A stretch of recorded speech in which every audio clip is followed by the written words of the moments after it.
I'm down here by the Lotus again to talk about what we're going to cover in this next episode. And once again, we're going to be talking about hemispherical joints. Let's spin around here and I'll give you a quick glimpse of our Ducati. It's actually an ST2 that I installed a 1098 engine in a couple of years ago, and it is a beast not to be taken lightly, with 155 horsepower and probably, certainly under 400 pounds of weight. Story for another episode. And let's look down at hemispherical joints, which are really common on most racing cars, even rock riding, Jeep-like vehicles.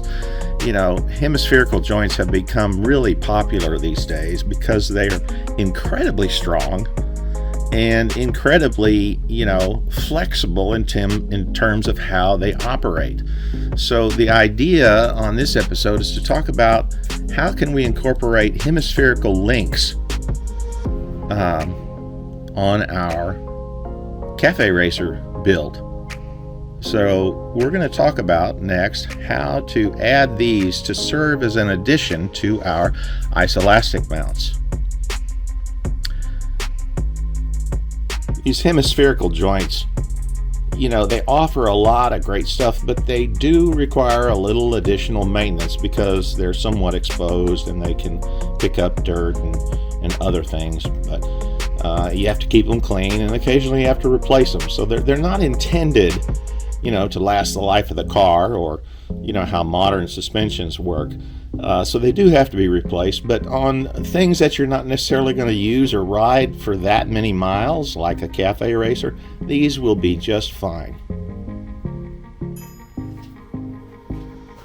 Okay, just working on this front HEIM joint arm here, and I'm looking at attaching this tab here to the front down tube, and then mount another tab here to the ISOLASTIC housing.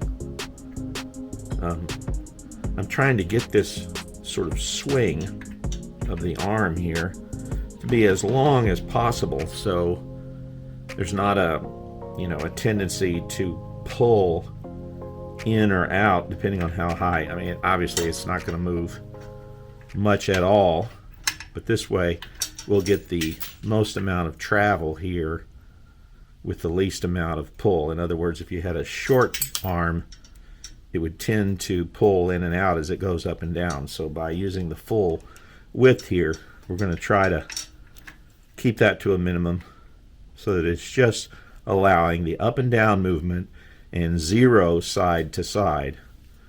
The right hand and left hand threads here of the shaft will allow us to adjust this to centralize the rubbers in the housings. So that's what I'm kind of thinking here, and I think I'll pull this ISOLASTIC housing and go ahead and mount this tab on it. I have the front ISOLASTIC mount here in the vise, and I'm going to just mock this up a little bit, but before I do, I'm going to take off a little bit of this paint that will get in the way of tack welding.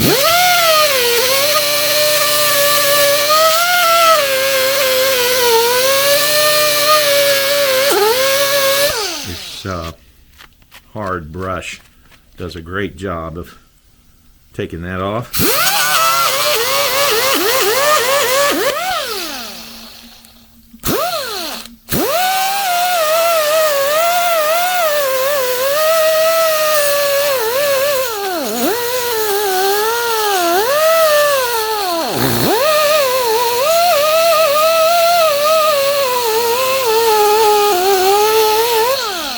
So here's a bracket. I've had to kind of get creative here. Didn't really want to cut down this step that's part of the integrity of this bracket, so I notched the tab a bit to fit. So this is going to go right in here, near vertical. as vertical as I can get without getting this hole where the nut will go to interfere here. That might have to be relieved just a little bit. In fact, I might do that. But this is where we will tack weld it, and then the HEIM joint bolts through here. So we got to have enough room to get a nut onto these threads cleanly. So a tight fit there. But I think it'll work. So I'll go ahead and tack this in place. Just going to tack this bracket in place.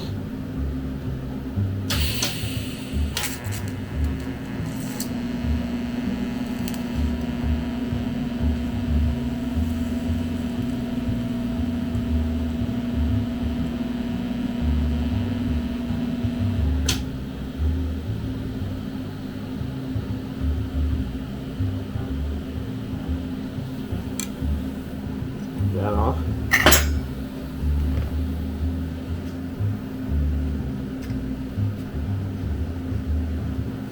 Got it so the nut fits right here. I think this is good enough for a test fit. I've got the front isolastic mount back in position here on the front of the engine, and that shows our tab that we just welded right here, which I'm using to mount the front end of this HEIM jointed sort of control tube. And the idea here is that we're anchored to the engine assembly and isolastic mount here, and then we're anchored to the frame on this down tube.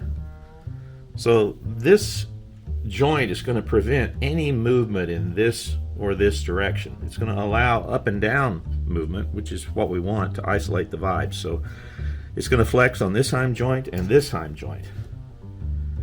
And the HEIM joint, you know, is going to prevent any movement left and right on the engine.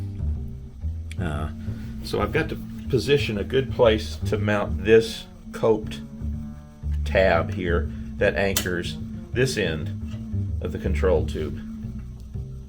So I'm just going to try to get this basically level here as low as possible so that we can still get a nut on this underside, which is a little bit tight, but I'll finalize this position. It's basically going to be straight, and as you can see, we have this range of adjustability here. Since these are, one is a left-hand thread, one is a right-hand thread, and you can always tell the left-hand thread by the little mark on the piece here. So this is going to allow, I just want to make sure I leave a range of adjustment here. We're not going to want to move it much, maybe, you know, 1/8 of an inch or 3/6 of an inch, 3/16 of an inch, just to center the cases in the frame. So I'll do this. It's basically going to be square. So that leaves us several turns here of adjustment to position the length of this control arm. So we'll go ahead and find a spot and then tack it here, and that will establish our position for this linkage. Let's put a tack on this front mount.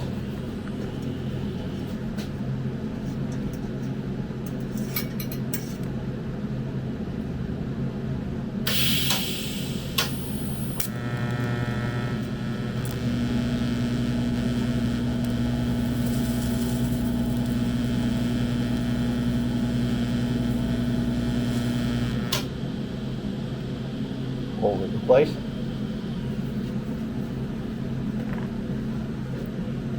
That should do it. Tried to get this front, the actual arm, the hemispherical joint arm, as level as possible. Looking back at the rear isolastic here now, I'm going to do kind of the same type of treatment as the front isolastic. You know, you get into issues here of where the chain will pass through. You know, there might be a fender that will come down here that this could interfere with. You may also have up top, you may have an oil tank needing to be mounted. So the place that I've sort of found, and I've got just another little tab mounted here using a clamp, just temporarily clamped into position. So I've got a little bit longer HEIM joint sort of bracket here, and I'm thinking about mounting this kind of the same way I did at the front. I've got a tab mount here with a little mark where I'll have to clear that out and allow this to go all the way up to this isolastic housing, and then mount this hemispherical joint right here in this position. And this will again hold this left and right movement to a minimum or to zero, and still allow the whole engine assembly to go up and down with the vibrations and isolate it from the rest of the frame. So next I'm gonna go ahead and cut out this little window here to allow that to go up into this bracket. So we'll tackle that next. All right, let's just cut out this little window here.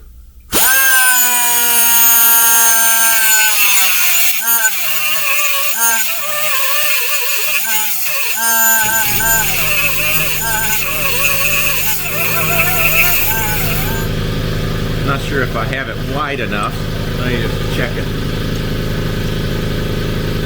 Wouldn't hurt to be just a little bit wider.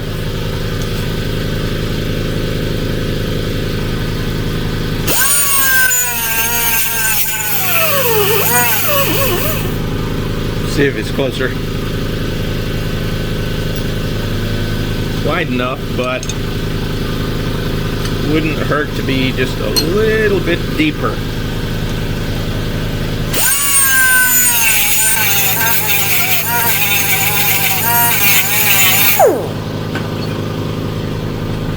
So, not too bad. Almost looks machined. So, let's check it. All right. Let's take a look at the mock-up over there. All right, let's mock this up. Hopefully you can see it.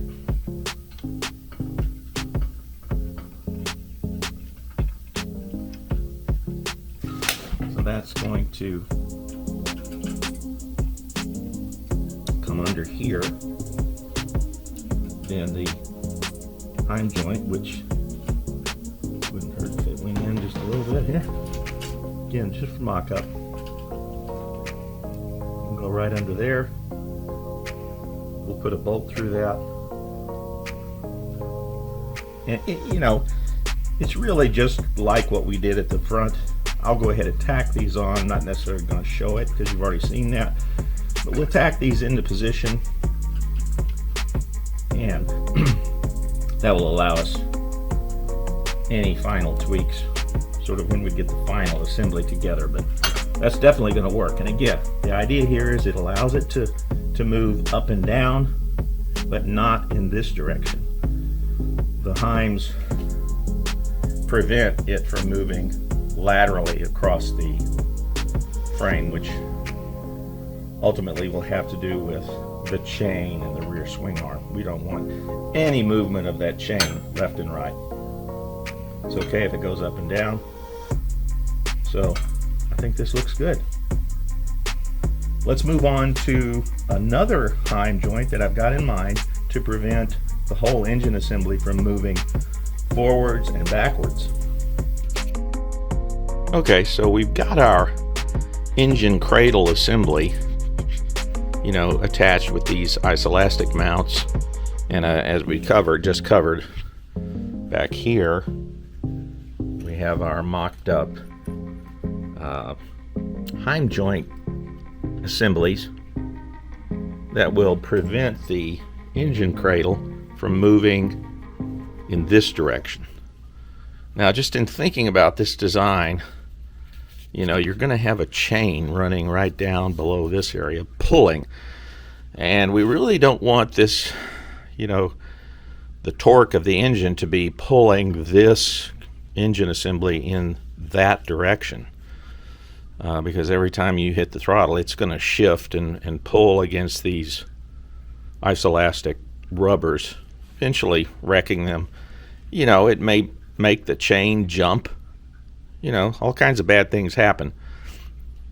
This was taken care of in the Commando design by keeping the swing arm connected to this engine cradle, and I'm sure many of you are very familiar with that. It's why you have to keep your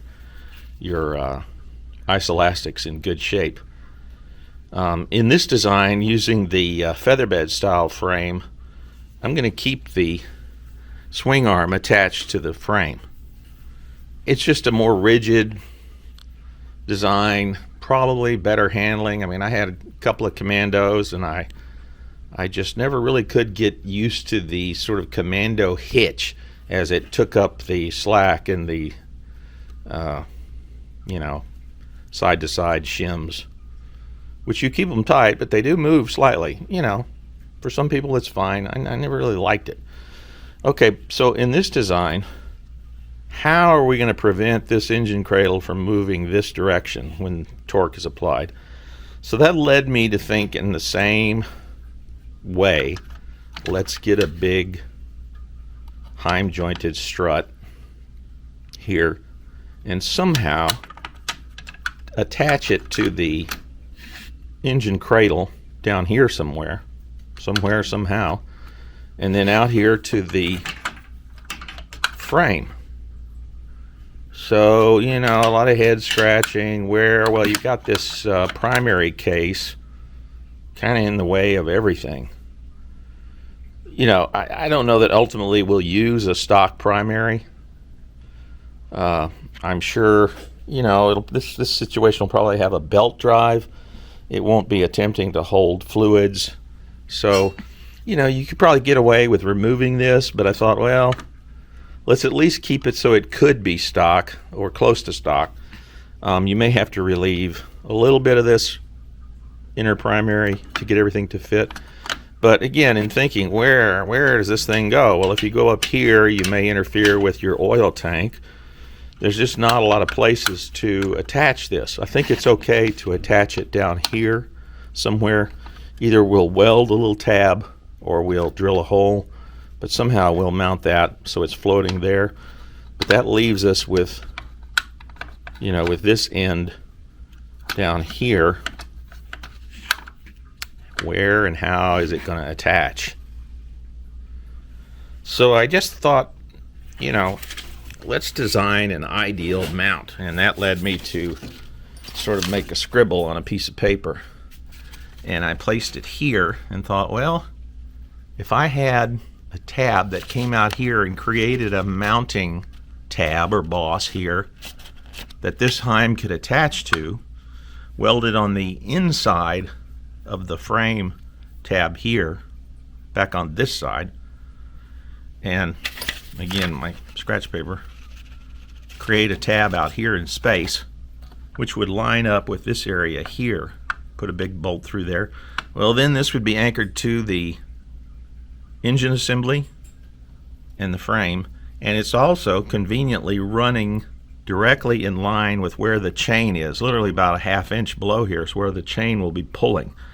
So this is going to be a very strong, and as you can see, I've gone with a much larger HEIM joint here,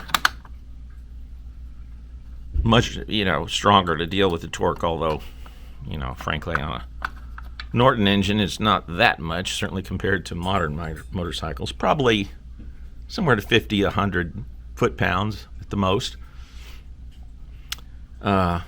And I think this is beefy enough. You know, we would have to be tested. But anyway, so how do I make this tab here, my imaginary tab? Well, it just so happens I do have some CAD design capabilities, and I do have a plasma cutter. So here's a great opportunity to use a plasma cutter. Let's take a look at how I transferred this to a CAD design. Pretty straightforward and easy. Didn't trace it, just took measurements, but just used my scribble here to start. You got to start somewhere, like with everything with this project, as a way to, again, tie this end of the HEIM assembly to the frame, and this end tied in to the actual engine. So what that's going to do, again, it's going to allow the engine assembly to go up and down here, you know, at high frequencies, moving 1/16 of an inch or something. But it's not going to let it move in this direction, and should keep a nice tight chain and inline using our other mounts that we've already covered. So let's look next at how we transfer this to a CAD design and ultimately cut it out on the plasma cutter. The way I transferred this quick sketch I made out in the shop was just using, you know, a simple micrometer to measure the width, you know, measure how far behind that frame bracket, you know, just to get a rough idea, starting with paper, and then transferring that to a CAD file. Now, I use some software that I've actually used for many years called Libre, and I'll put a link to that in the description in case anyone's interested. It's, you know, pretty reasonably priced, maybe not as reasonably as it used to be, but then everything seems to have gone up lately, but still I bet it's very competitive for small type work, parts type work, where you're not really using it every day. But just entered the various dimensions here using this simple CAD file in a sketch mode, and then you can close out the sketch, and you then have created this version of the part. And in a 3D world, you can rotate it and manipulate it and check it and tweak it and add, in this case, here's a little cope to shape this, put a chamfer on these corners just for a lower risk of it cracking here or down here, just to smooth those rough edges. So anyway, you can then take this part that you've created and export it into what's called a DXF file. That's just a sort of a standard CAD drawing file format, and from that you can then convert it once again using some software called SheetCam into what is called, you know, machine code, machine language, G code. It's the code that actually tells the plasma cutter where to go. It converts it into a series of numbers, and that's where the word numeric comes in on CNC. So I did all that, and let's then take this back out to the shop and actually cut the part.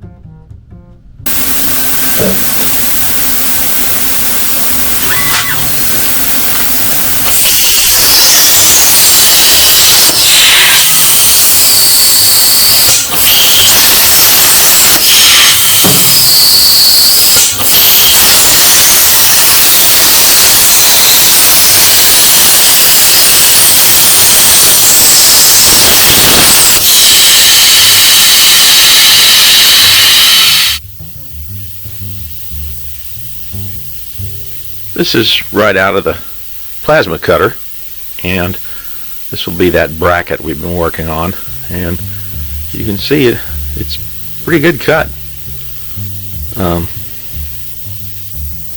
Little slag on the back side here, but that'll knock right off. So we'll move on.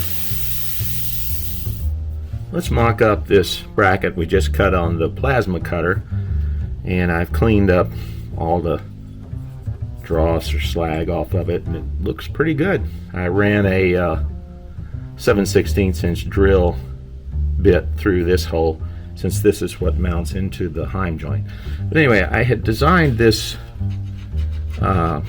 spacer here to be equal on either side of this rear upper isolastic mount, and I made this hole large enough to fit over this, so I don't have to recut these.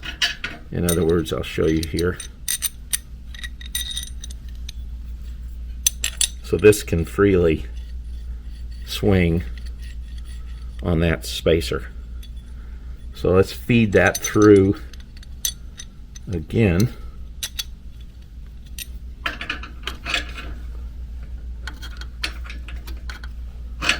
And I'm sure I'm blocking it with my hand. Try that again.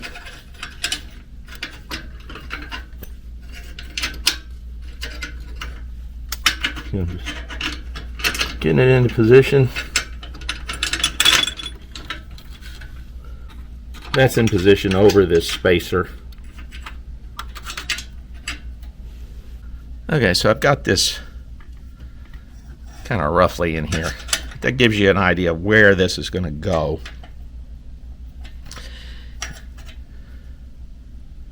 To provide this anchoring point. See if that'll stay there.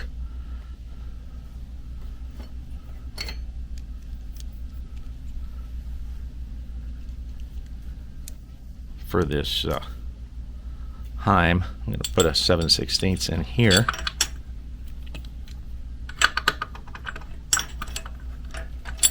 Okay, so that's going to pick up right around there, and then this front will find a place on the orange engine transmission plates, and that gives you a pretty good idea how that's going to work. This bracket will be welded into position ultimately here. It will be welded into position here and then come forward, and I can see I'm going to need to get couple of longer 7/16 inch bolts to tie into this on both ends and over here. So this HEIM link can be as straight as possible. We don't, it doesn't really hurt anything to have some twist in it, but in other words, we'll come out from here and over from here just a little bit. And let me go find some bolts and we'll get this mocked up a little further. Just tightening this 7/16 inch bolt in here, snug, and that will give us a good position to mount the hemispherical link here on this part of the bolt here. If you can see, just got this clamp on here to pull the tab we made tight as if it was welded, and then the hemispherical link goes onto this bolt, as you can see right here, and then we'll need to find a good position to mount on this tab of the engine cradle. So I'm going to go ahead and take off our sort of mocked up inner primary here, just holding it on with a clamp. There we go. Now she's off. Lost our link. Okay, So this will give us a way to find a good location here to mount this. Put a bolt on here so that doesn't come off continuously. A nut, that is. Okay, just to hold it. Okay, so this is going to mount up here.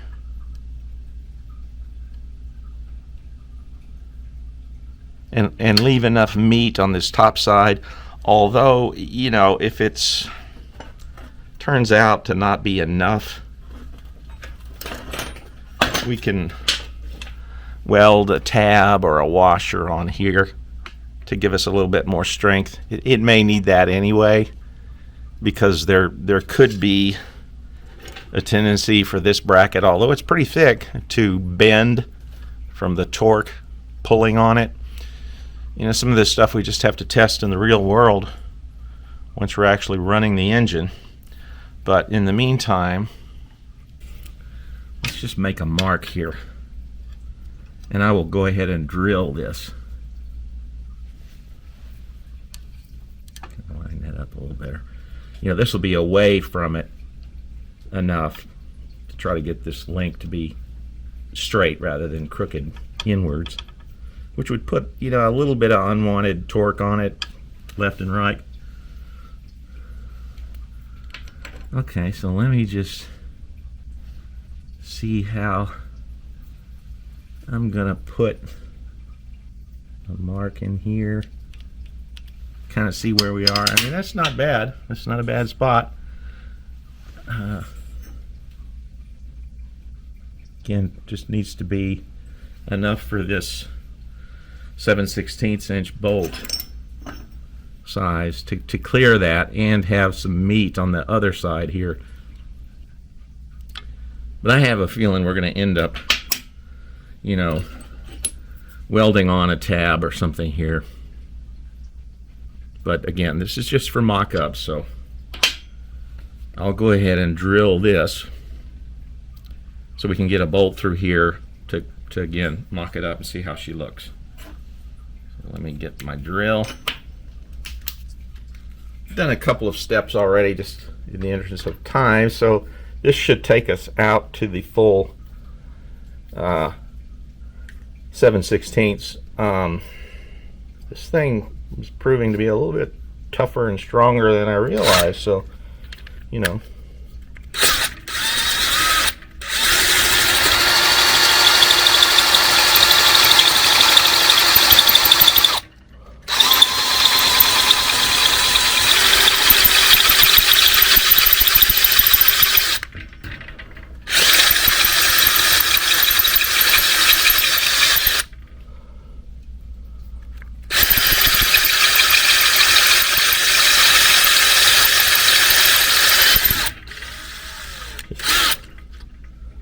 The dullest bit ever.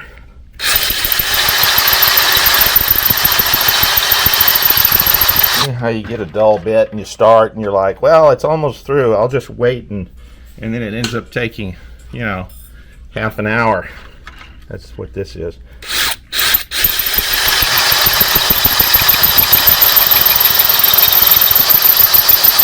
Yeah, seriously, half an hour.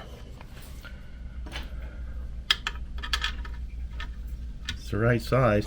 Let me get a different bit. Alright. Hopefully this one's a little sharper.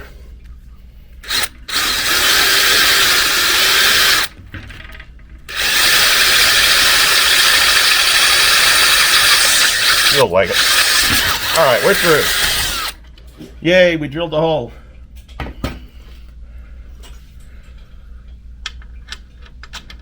Alright, just again to mock up what we're looking at. I'll run a bolt on here. A nut, I mean.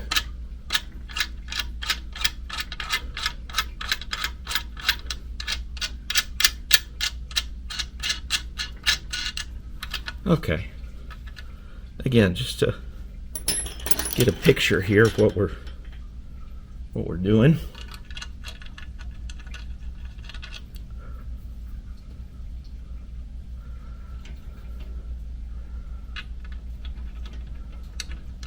Okay, so that's going to require actual adjustment. Make that happy.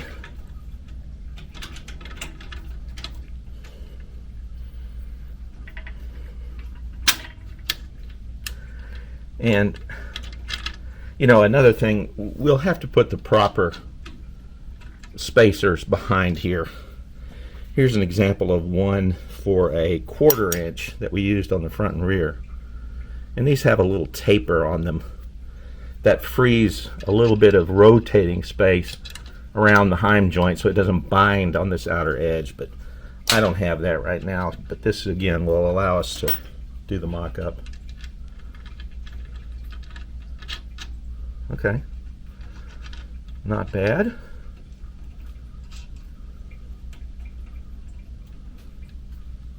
See if I can snug that.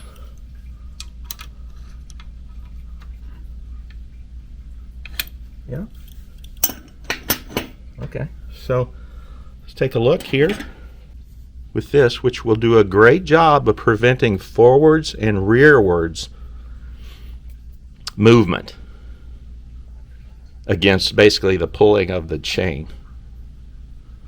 So I think that's pretty reasonable mock-up here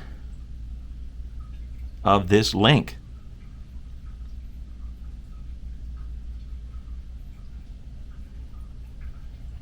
You know, enough so that at some point here I'll put a tack on this bracket we made to kind of secure that, so we don't need this clamp.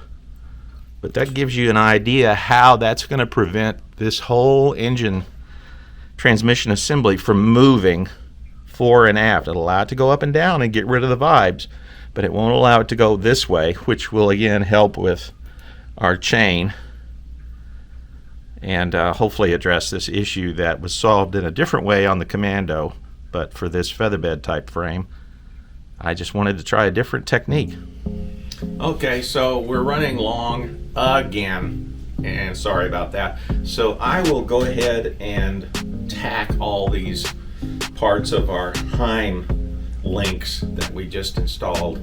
I'll tack those off camera just to save time, but we've got, you know, the one for the fore and aft movement. We've got 2 for left and right. So this will allow our engine transmission cradle to float up and down on the rubber ISOLASTIC. So will be fun to test that.